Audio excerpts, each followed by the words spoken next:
নমস্কার বন্ধুরা। আজকে আমি আবার একটা ভিডিও নিয়ে উপস্থিত হয়েছি। এবারের ভিডিওটা একটা কনফিউশন দূর করবার জন্য এই ভিডিওটা আমি করছি, এবং এই বিষয়টা হচ্ছে নতুন আলু। আচ্ছা, এই এই নতুন আলু নিয়ে প্রচুর কনফিউশন তৈরি হয়েছে। তো সেই কনফিউশনগুলো দূর করবার জন্য আজকে এই ভিডিওটা আমি করতে আরম্ভ করেছি।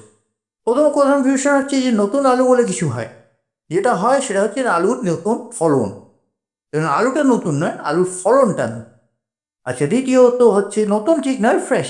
মানে একটা আহ, একটা প্রাকৃতিকভাবে একটা ফলন, একটা হচ্ছে একটা নতুন ফলন যাকে বলা হচ্ছে সেটা হচ্ছে নতুন আলু। তা প্রত্যেক সিজনে যে নতুন ফলনটা হয় সেইটাই হচ্ছে সেই নতুন আলু। সো যাই হোক, ফ্রেশ কাল্টিভেশন যেটাকে বলা হয় সেইটা হচ্ছে নতুন আলু। এখন দ্বিতীয় কথা হচ্ছে যে অনেক সময় নোংরা জলগুলোকে সবুজ দেখা যায়, অনেক সময় সবুজ। এই সবুজের কারণটা, আসল কারণ, সবুজ হয়ে যাওয়ার আসল কারণ, অনেকে বলেন এটাকে কাঁচা আলু, অনেকে বলেন এটা সূর্যের আলো লেগে গেছে, লেগে যেতেই এরকম হয়ে গেছে। সব সূর্যের আলো লেগে গেছে, ঠিক কথাটা খানিকটা ঠিক, কিন্তু খানিকটা সত্যি নয়। কেন নয়? তার কারণ তারা সব আলই সূর্যের সবুজ হচ্ছে না। যেগুলো সূর্যে লাগছে সেগুলোই সবুজ হচ্ছে না, সেগুলোও সবুজ হচ্ছে না কেন? এখন প্রশ্ন হচ্ছে যে যখন আলুগুলো ফলন হয়, যখন খেতে যখন ফলন হয়, তখন এই মাটিতে কিছু ছত্রাক থাকে। তাদের মধ্যে বেশ কিছু ছত্রাক থাকে। তার মধ্যে কিছু হচ্ছে অ্যাম্ফেলোমাইসিস জাতীয়, কিছু অ্যাফেলোমাইসিস জাতীয়, এবং কিছু কিছু রাস্ট ফাঙ্গাস জাতীয়। এই ফাঙ্গাসগুলো সাধারণত আলুকে, নতুন আলুগুলো যখন সবে ছোট হবে, হচ্ছে নডিউলসগুলো যখন সবে তৈরি হচ্ছে, সে সময় গাছের রুটে, সয়েলে থাকে এই ফাঙ্গাসগুলো, এবং এইগুলো তখন অ্যাটাক করে, ওই আলুগুলোকে অ্যাটাক করে। তো আলুগুলো যখনই এরকম ফাঙ্গাল অ্যাটাক হয়, ফাঙ্গাসে তারা আক্রান্ত হয়, সঙ্গে সঙ্গে আলুর ভিতরে যে ইমিউনিটি সিস্টেম, সে একটা প্রোটেকটিভ অ্যালকালয়েড তৈরি করে, যেটাকে বলা হয় সোলানিন। এই সোলানিনটা অ্যাক্ট করে ফটোসিনথেসিসের মাধ্যমে। অর্থাৎ সূর্যের আলোটাকে কোনোভাবে যদি লাগাতে পারে, সঙ্গে সঙ্গে সেই আলুগুলোতে সবুজ হয়ে যায়, তার ওপরের খোলাটা সবুজ হয়ে যায়। ওপরের খোলাটা মানে যে খয়েরি রঙের যে খোলাটা থাকে, তার নিচের যে অংশটা, যে আলুটা আমরা, যেটা খোলাটা ছাড়াবার পর যখন আলুটা আমরা দেখতে পাই, সেই আলুটা, সেই পরিস্থিতি, সেই জায়গাটা সাধারণত সবুজ হয়ে, এবং একটু একটু সবুজ ভাব হয়। এবং সেই সোলানিন তখন ওই ক্লোরোফিলের প্রেজেন্সে তখন সমস্ত আলুটাকে প্রোটেকশন দিতে শুরু করে, এবং ফাঙ্গাসটা তখন আর বেশি দূর এগোয় না। এটা আছে আলুর ইমিউনিটি সিস্টেমের একটা অংশ। আমাদের শরীরে যেমন রোগ প্রতিষেধক ক্ষমতা আছে, ওই আলুরও সেরকম একটা রোগ প্রতিষেধক ক্ষমতা আছে। তো সেই রোগ প্রতিষেধক ক্ষমতা কাজে লাগিয়ে ও এই সোলানিনটা তৈরি করে, এই সোলানিনটা তৈরি করে, এবং এই ফাঙ্গাসগুলোকে বা এই ছত্রাকগুলোকে প্রতিরোধ করার চেষ্টা করে। তা এখন সমস্যাটা কোথায়? এটা সমস্যাটা কোথায়? তা সমস্যাটা হচ্ছে যে এই আলুটা দুভাবে, মানে ক্ষতিগ্রস্ত হয়ে, এরকম ক্ষতিগ্রস্ত হয়েছে, ক্ষতিগ্রস্ত ঠিক হয়নি, দুভাবে আমাদের খাদ্যবস্তু থেকে দূরে সরে, খাদ্য তালিকা থেকে দূরে সরে যায়, পুষ্টি তালিকা থেকে দূরে সরে যায়। কিরমভাবে যাচ্ছে? এক তো ফাঙ্গাস অ্যাটাক হয়েছে, ফাঙ্গাসটা পুরোপুরি রিরাডিকেটেড হয়নি, রয়ে গেছে ওর মধ্যে। দ্বিতীয়ত, সোলানিন আমাদের শরীরে হজম হতে সাহায্য করে না, হজম বিরোধী। এই সোলানিন অ্যালকালয়েড এমনিতেই আমাদের শরীরে হজম বিরোধী। তার উপরে এই ধরনের সোলানিন জাতীয় ওই খুব কমপ্লিকেটেড অ্যালকালয়েড আমাদের হজম বিরোধী। তা সুতরাং এইরকম সবুজ হয়ে যাওয়া আলুগুলো সেদ্ধ হতে চাইবে না, এবং এগুলো হজমও হতে চাইবে না। তো সুতরাং আমার একটাই অনুরোধ, আপনারা এই ভিডিওটা দেখুন, সোলানিন কীভাবে অ্যাটাক করছে এবং কী পরিস্থিতি হয়ে আছে। এবং এটা কিন্তু প্রথমেই অনেক সময় বোঝা যায় না। মানে আলুগুলো যখন আপনারা কিনে আনছেন দোকান থেকে, তখন কিন্তু সবসময় বোঝা যাবে যে সোলানিন তৈরি হয়ে গেছে, তখন তৈরি বোঝা যায় না। সবুজ হয়ে গেছে এটা কিন্তু সবসময় বোঝা যায় না। যদি যখন খুব বেশি সবুজ হয়ে যায় তখন বোঝা যায়। সবে সবুজ ভাবটা ধরেছে এরকম একটা অবস্থায় কিন্তু এটা বোঝা যায় না। আর সোলানিন তৈরি হয়েছে মানেই সেখানে একটা ফাঙ্গাস অ্যাটাক অলরেডি হয়ে রয়েছে, বা তার পারিপার্শ্বিক কোনো আলুতে ফাঙ্গাস হয়েছে। ও আলুগুলো তো এক জায়গায় গোছার মতন হয়ে থাকে, এবারে হয়তো একটাতে হয়েছে, পাশেরটা দেখে নিল যে ও ফাঙ্গাস অ্যাটাক হয়েছে, ও সঙ্গে সঙ্গে সোলানিন তৈরি করতে লেগে। এইবারে সবকটা আলুরই কিন্তু আস্তে আস্তে পুষ্টিগুণ নষ্ট হতে শুরু।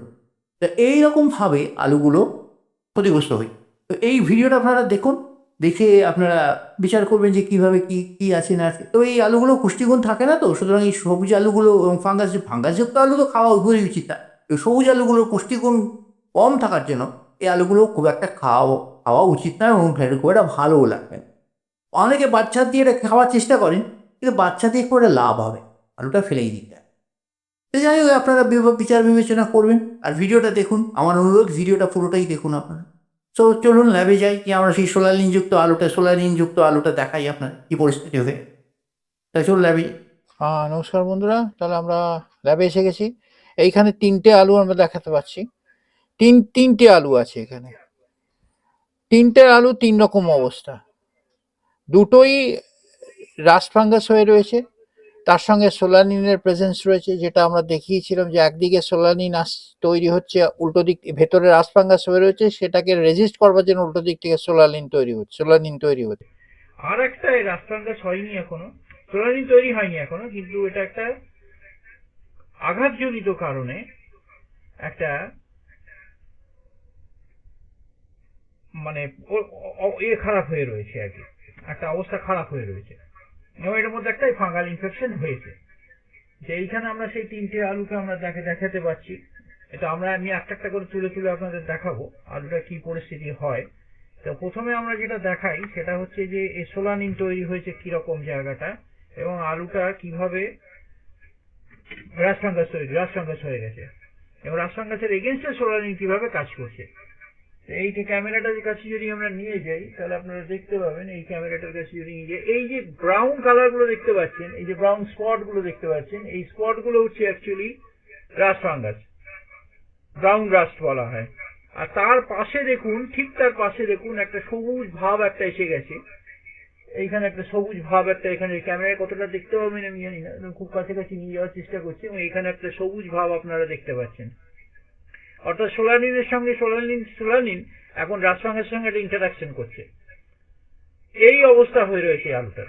এবং এটা কিন্তু আলুটার স্কিনের তলায় হয়, মানে যে আউটার স্কিনটা আপনারা দেখতে পান তার তলায় এই জিনিসগুলো হয়। এটা কিন্তু স্কিন প্রুট করে বাইরে বেরিয়ে আসে না। তবে আলুটা খোসাটা ছাড়াবার পর এটা দেখতে পাওয়া যায়। এটা কিন্তু এমনি নর্মাল অবস্থায় দেখতে পাওয়া যায় না। আর একটা জায়গা আপনাদের আমি দেখাচ্ছি, আর একটা আলুকে আমরা দেখাচ্ছি কি অবস্থাটা হয়েছে দেখুন। এইটা দেখুন, সামনে দেখুন আমাদের রাস্ট ফাঙ্গাস হয়ে রয়েছে, আর উল্টো পিঠটা দেখুন সোলানিন তৈরি হয়েছে। এই জায়গাটা দেখুন সোলানিন তৈরি হয়েছে, অর্থাৎ বাইরের দিক থেকে সোলানিন আছে। এইটা আপনার আউটার শেল, এইটা হচ্ছে আলুর আউটার সাইডটা, আর এটা হচ্ছে আলুর ইনার সাইডটা। তাহলে আউটার সাইড থেকে সোলানিনটা তৈরি হয়। এটা সূর্যের আলোর সংস্পর্শে আসার চেষ্টা করে, এবং কাছাকাছি চলে এলে তখন অল্প স্বল্প সূর্যের আলো যেই পেয়ে যায়, সঙ্গে সঙ্গে সোলানিন তৈরি করে ফেলে এবং ব্রাউন রাস্টটাকে রেজিস্ট করার চেষ্টা করে। এবং এটা আলুটা কিন্তু আর কোনো পুষ্টিগুণ নেই, কারণ এই রাস্ট ফাঙ্গাস নষ্ট করে দিয়েছে, এবং তার সঙ্গে সঙ্গে সোলানিন তৈরি হয়েছে এবং আলুটার পুরো খাদ্যগুণ নষ্ট হয়ে গেছে, নিজেকে বাঁচাবার জন্য খাদ্যগুণটা নষ্ট করে ফেলেছে। So this type of potato should be avoided. আচ্ছা, এই পাশে আর একটা আলু যেটা রয়েছে, এটা খুবই খারাপ অবস্থা। এটা ফাঙ্গাস লেগেছে, এবং কি ধরনের ফাঙ্গাস লেগেছে সেটা আমরা বার করবো। যদিও এটা সোলানিন তৈরি করতে পারিনি, সোলানিন তৈরি করার আগেই এই ফাঙ্গাস অ্যাটাক হয়ে গেছে। তিনটে আলু তিন রকম পরিস্থিতি। তাহলে এইটা আমরা আজকে দেখবো যে কি পরিস্থিতি হয়ে আছে। রাস্ট ফাঙ্গাস আমরা আলাদা করবো, এবং এটা কি ফাঙ্গাস হয়ে আছে সেটাও আমরা আলাদা করবো, এবং দুটো আমরা প্যারালালি ইনভেস্টিগেট করে দেখবো যে কি পরিস্থিতি হয়ে আছে। যদিও এটা আমার মনে হচ্ছে রাস্ট ফাঙ্গাসই হয়েছে, কারণ এটা যা পরিস্থিতি আপনারা দেখতে পাবেন অনেকটা সিমিলার টু রাস্ট ফাঙ্গাস। এটা সিমিলার টু রাস্ট ফাঙ্গাস, এটা রাস্ট ফাঙ্গাসই হয়ে রয়েছে, এটা যা মনে হচ্ছে এটা রাস্ট ফাঙ্গাসই হয়ে রয়েছে। এনিওয়ে, আমরা এটা দেখে নেবো যে কি পরিস্থিতি, রাস্ট ফাঙ্গাসটা কিরকম দেখতে লাগে মাইক্রোস্কোপের তলায়, সেটা আমরা একটা দেখবো। তাহলে আমরা ডিসেকশন করে এটাকে জাস্ট কালচার মিডিয়ায় ফেলে দিই, আর কিছু করার নেই। তাহলে আপনাদের এটা দেখাবার চেষ্টা করেছিলাম যে সোলানিন কিরকম ইন্টারাক্ট করে রাস্ট ফাঙ্গাসের সঙ্গে, বা ফাঙ্গাসের সঙ্গে কিভাবে সোলানিন ইন্টারাক্ট করে, সেটা আপনারা একটা আলুর উপর দেখতে পেয়ে গেলেন। এইটার জন্যই আমি ভিডিওটা করেছিলাম আজকে। So let us start the dissection and get rid of this. Take this fungus out. তাহলে আমরা এখান থেকে একটা স্ক্যাপ নিয়ে নেব, জাস্ট আমরা এই রাস্ট ফাঙ্গাসটাকে আলাদা করে ফেলব।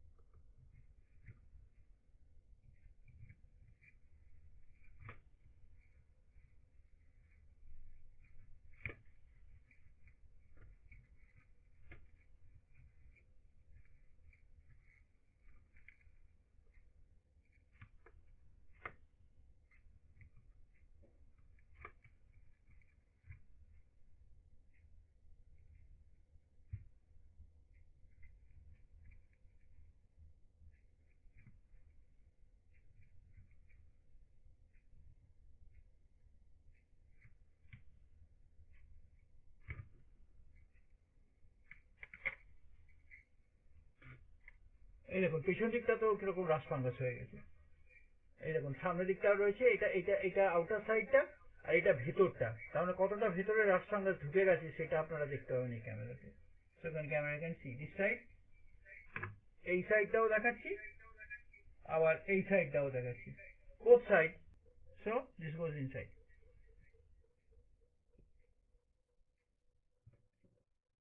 তাহলে আপনারা দেখতে পেলেন অলরেডি এটার মধ্যে ঢুকে গেছে, কালচার প্লেটের মধ্যে চলে এসেছে।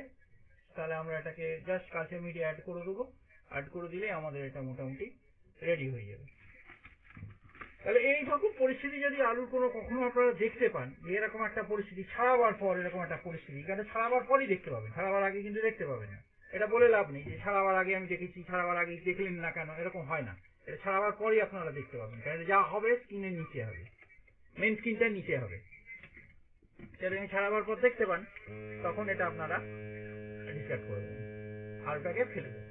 আলুটাকে রাখার চেষ্টা করবেন না, বা আলুটাকে খাওয়ার চেষ্টা করবেন না, বা কোনোভাবে বাদ দিয়ে খাওয়ার চেষ্টা তো করা উচিতই না। কারণ এটা করলে আপনার আলু টেস্ট পাবেন না, এবং উল্টে আপনাদের শরীর খারাপ হয়ে যেতে পারে। খাওয়া তো বরবাদ, তার সঙ্গে সঙ্গে শরীরও বরবাদ, সবকিছুই বরবাদ। তো so let us see after 4 days. We will come back after 4 days. So, bye for now.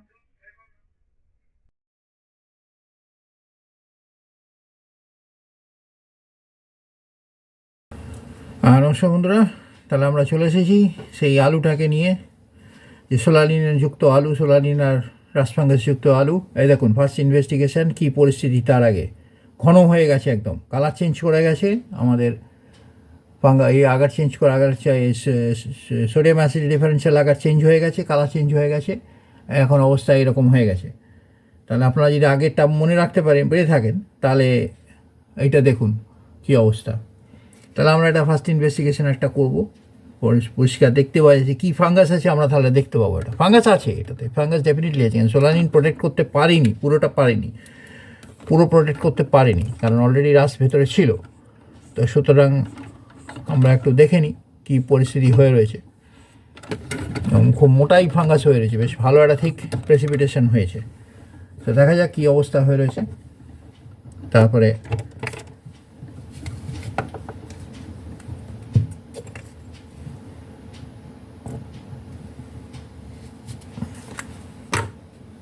তাহলে চলুন মাইক্রোস্কোপের তলায় নিয়ে গিয়ে এটা দেখি কী পরিস্থিতি হয়ে রয়েছে। এটা ভালোই মাস হয়ে রয়েছে, একটা ভালো ঠিক মাস হয়ে রয়েছে।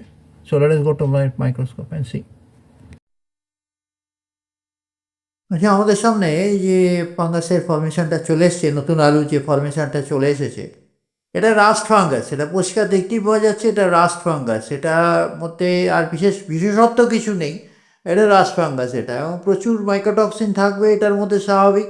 এবং এই ফাঙ্গাসগুলো মেনলি আলুটাকে নষ্ট করে দেয়, এবং এইটার থেকে রক্ষা পেতেই সোলানিন তৈরি হয়। এবং সোলানিন তৈরি হলে রাস্ট ফাঙ্গাস কতটা রক্ষা পায় সেটা অবশ্য একটা কোয়েশ্চেন মার্ক, কিন্তু এই ধরনের রাস্ট ফাঙ্গাসগুলোকে আটকাবার জন্য সোলানিনটা তৈরি হয়।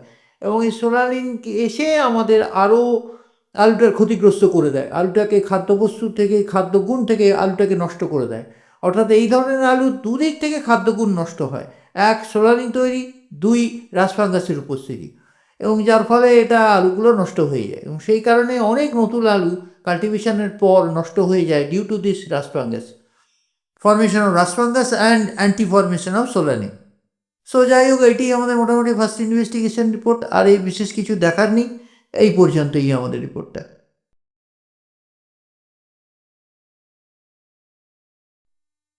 সো আমাদের সামনে পটাটোর আলুর ফ্লোরেসেন্স ইমেজটা চলে এসেছে, সেই সোলানিনযুক্ত পড়া আলু।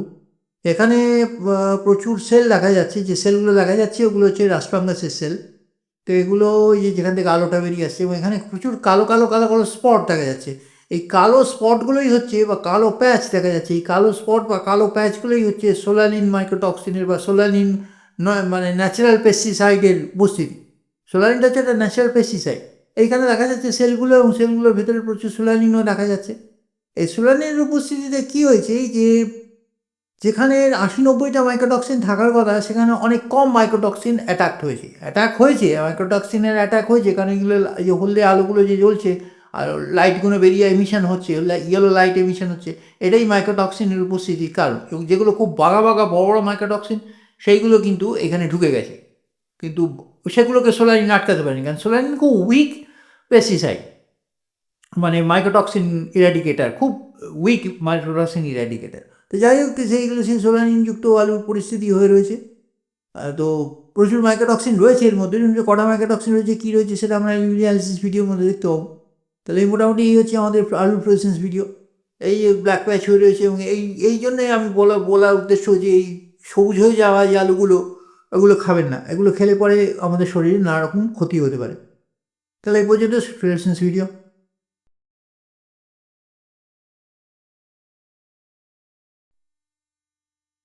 যেখানে আমাদের এবি মাইক্রোটক্সিনের রিপোর্টটা চলে এসেছে, এখানে আমরা দেখতে পাচ্ছি যে বাঁদিকে পুরো অনেকগুলো জায়গায়, কিছু কিছু জায়গায় ড্রপ আছে, কিছু কিছু জায়গায় অ্যাবজর্বেন্স 4 হয়ে রয়েছে।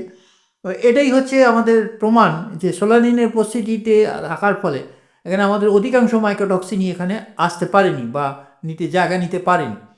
তাও খুব বেশি পরিস্থিতি ভালো নয়, কারণ প্রায় 69টা মাইক্রোটক্সিন এখানে ধরে নিয়েছে। ওইটুকু জায়গার মধ্যে 69টা মাইক্রোটক্সিন যে জায়গা করে নিয়েছে, এবং বাঘা বাঘা মাইক্রোটক্সিনগুলোর মধ্যে বেশিরভাগই রয়েছে। তার মধ্যে অনেক কিছুই রয়েছে, সিলক্সিন, ট্রেমর্গ্যান সবই রয়েছে, ট্র্যাকোথিসিন সবই, বড় বড় মাইক্রোটক্সিনগুলো সবই রয়েছে, এবং তার মধ্যে সোলানিনও জায়গা করে নিয়েছে। তো এই হচ্ছে সেই আলুর অবস্থা। তো এই ধরনের আলু খাওয়াটা খুব একটা উপযুক্ত হবে না বা উচিত হবে না।